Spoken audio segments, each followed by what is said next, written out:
Gore readings, flesh wound horror freaks, and welcome to a brand new episode of Flesh Wound Horror. I am Daniel Shine, joined by producer Todd Loya. What's up? Pugs Dread. Namaste. What's up? And Mike Kruger. What's up, you sick motherfuckers? So, excuse me, we're here tonight to talk about a brand new film from Shudder, and we'll get right into it. Our film tonight is directed by Chris Smith, and it is called The Banishing. And in this one, a young reverend and his wife and daughter move into a manor with a horrifying secret. When a vengeful spirit haunts the little girl and threatens to tear the family apart, the reverend and his wife are forced to confront their beliefs. They must turn to black magic by seeking the help of a famous occultist, or risk losing their daughter. From Triangle and Black Death director Chris Smith comes a terrifying look at the most haunted house in England. All right, so just got done watching this one not too long ago, and I was very excited to see Sean Harris, who plays the occultist, Harry Reid, in this. He's popped up in a lot of different things recently and is always a really compelling and creepy actor. Actually, I think he's one of the recurring villains in the recent Mission Impossible movies. So he was very good in this. The acting in general is very good.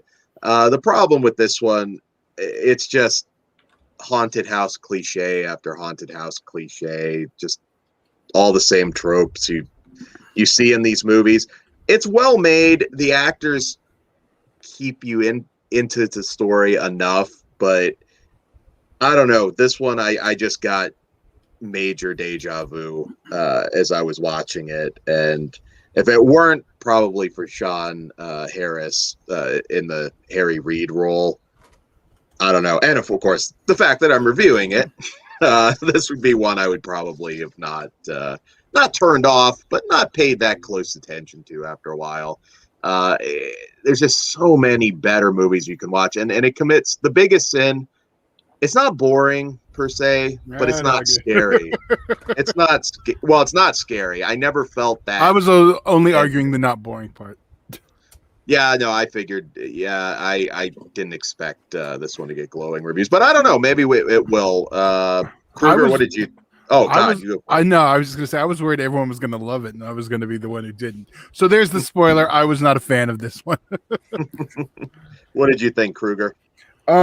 I thought, like you already said, it's pretty very well acted. And if there's anything that sticks out about this movie, I think it would be the performances. And I think the characters aren't terrible. Like, you do feel for the wife, and like her character. But this was like different from your typical haunted house flick because the script's very much focusing like on the horrors of being a woman in 1930s time period too. And just anything that we did get with the haunted house stuff was just all way too familiar. We've seen it done 1,000 times before, nothing too compelling. And I think the pacing made the movie like drag a little bit. Like, we do get some stuff at the beginning, but then it takes until like maybe the last 35 minutes for stuff to really start kicking up. And just nothing that we got did anything for me. I felt like the ending was also just extremely anticlimactic and just, it wasn't worth the journey to get there. I think maybe there'll be a niche audience for this sort of horror movie, but I'm definitely not one of them. I didn't hate it, but I did feel like my time definitely would have been spent better watching something else. I wish they elaborated more on the cult and some of the villains too. Like, I just felt like it every time it felt like, oh, it's going to start to get really good now. It just never does. But what did you think, Bugs? You nailed it on the head right there. I had the same feeling. I'm like, oh, we're about to get somewhere. Yeah. And then it just kind of falls flat because it's not a bad movie. Like, I do think it's worth watching, but there are definitely better movies out there, and you've seen most of this shit before. Mind you, the outfits of the cult people, I dig them, but that's just shit I like in general. Yeah, the ending was flat as fuck. I'm like, this is it. Like, you had me. There was a moment there. I'm like, this could be awesome, and they chose to puss out. So whatever. But But yeah, it's on Shudder, so if you're already paying for that service, I say check it out. Better options on Shudder. But what did you think, Todd? Anything to I add? wish I would have watched Slacks instead. I still gotta watch Maybe. that. I haven't seen that yet. I don't know. I haven't watched it yet, so but I kind of at least I know it's gonna be dumb. This, yeah, I was worried I was gonna be like everyone else is gonna like. I had a hard time just like focusing. I was like, nothing new to the table. So I would have rather been watching anything else. It looked good though. It Like did. like everything was pretty and like they did a good job that way. It's just the storytelling and like Kruger said, the pacing.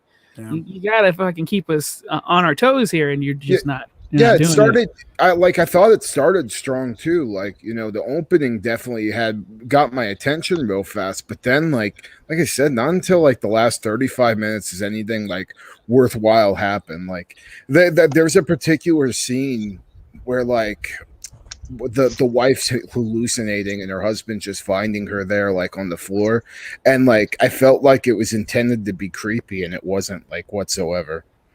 Yeah. Yeah, no, I agree. There was a lot of interesting emotional things going on with the family. It's not to spoil anything, but as you watch it, and it just considering how good the acting was, I should have cared a lot more. It wouldn't have taken much. It really wouldn't have taken much if this had just even closed a little bit stronger, and it doesn't. Yeah, I think it's just a script. Like, I think the script is like the biggest issue because, like everybody said, it looked good, it was well acted, but man, it like I could, like you said, I couldn't care less about most of these people. There were 3 writers too, which is weird. I almost wonder if there was some issues going on with this one. That's what made it to the screen. There's probably a bunch more. Yeah, because technically there is a lot going on here. You know, there's more. Yeah, I think that's the problem. Like, yeah, maybe I don't know. Maybe some things got on the cutting room floor. I mean, it makes sense. I'm not going to say it doesn't make sense. It's just I don't know. This was a misfire. A cult and dead children. I should be all about this. No, the cult too really held my interest in what they might do with the Harry Reid character, which again, Sean Harris is amazing. The actor that played Bishop Malachi, it was also fantastic, but just didn't hit. Yeah, and that twist at the end too. I was just like, okay, that was it. Like, seriously. They kind of hinted at it anyways, though, too. Yeah. So I don't even know if that was like that gut, that big punch at the end. So I think it was intended to be, honestly, but it just did not work. But why don't we rate this bitch? Absolutely. So we rate on a scale of 0 to 5. Look, this is going to be passable for some people. I'm a 2. I can't really go any higher than that. What say you, Kruger? I'm a 2 out of 5 as well. But yeah, even if it had maybe just like a little bit of gore or something, I could have went higher, but just not worth anything past the 2. Pugs, what about you? Oh, I'm a 2 as well. This is shocking. Right on. Wow, I don't know what we're gonna call this, but I'm a 2 also, so I don't know. It's a shit. There you go. But below average. Yeah. Drop the deuce. Absolutely. So, guys, be sure we're sorry we didn't have a special treat for you tonight. But before we do anything else, do you think it would end up on anybody's top 10, even with like film snobs? There's no fucking way in hell. Even if it might end up on a top 20 of your favorite Shudder movies. Okay. No, I could. I didn't mean you, but 50. Someone. Yeah, I'm with you on that. I have a person in mind. I want to get their opinion on a female because I think that might be a little different. That's one thing too. I think maybe some women out there will be able to resonate with the wife's character, and like I said, it does very much cover the fact how women were treated in the 1930s. So I think that's going to hit home for maybe some more of the female audience, but still, even at that, like that's the only good thing about this movie, in my opinion, other than like it from a technical and acting standpoint.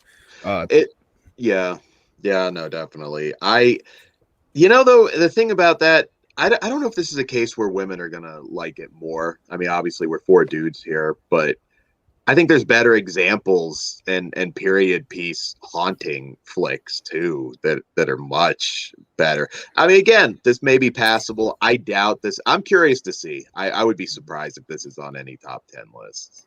Yeah, if anybody out there really enjoys it, I would love to hear why in the comment section. Like, I mean, reach out.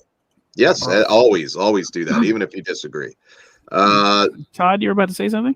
Yes. I don't know if I'm going to step on Dan's feet with some of the stuff, but I know we're going to promote. Well, later tonight we're going to have a review of Jacob's Wife. I know that one's been highly anticipated, so that'll be coming up later today. So stay tuned for that. And also this Sunday at 8 p.m. Eastern are the Chainsaw Awards, the Fangoria Chainsaw Awards on Shudder. So we're going to be doing a watch along with that. So we'll be on a little bit before. 15 minutes before, I'm thinking. And then you can watch along with us and we'll give you our thoughts on why they gave it to the wrong person. Yeah, right.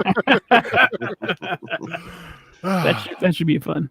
Yeah. So come join us. Dan, Absolutely. What did I forget? Oh, nothing at all. Listen to our Vinegar Syndrome show that also just posted yesterday. And be sure to like, share, subscribe, and hit that notification bell here on YouTube. Also, patreon.com/fleshwoundfeatures. It all starts at $1 for early, uncensored content. And there's a lot more coming there soon. You also get a sneak peek at upcoming merchandise in the Teespring store, some of which is not going to last forever. So we're going to have very limited, like, you want it, buy it sort of stuff. So if you want MILF, get on it. Or sorry, ILF. Yes. Yes, if you want it, because it will not last long. I'm sure Pugs will be wearing it soon enough on the show. And for our audio, wait to rock that shit. For our audio listeners, teespring.com/stores/flesh-wound-features. Hell yeah. All right. And don't forget to follow us across all the social media bullshits, every one of them. We're on Twitch now. Not sure how that works. So come tell us if we're doing it right. So until Twitcher then, with us. I don't know. Yeah, whatever that shit is. We'll see you N-words later. Dan? Guten Tag. Good night. I'll shine. Stay sick, motherfuckers. I'll see you in Disneyland.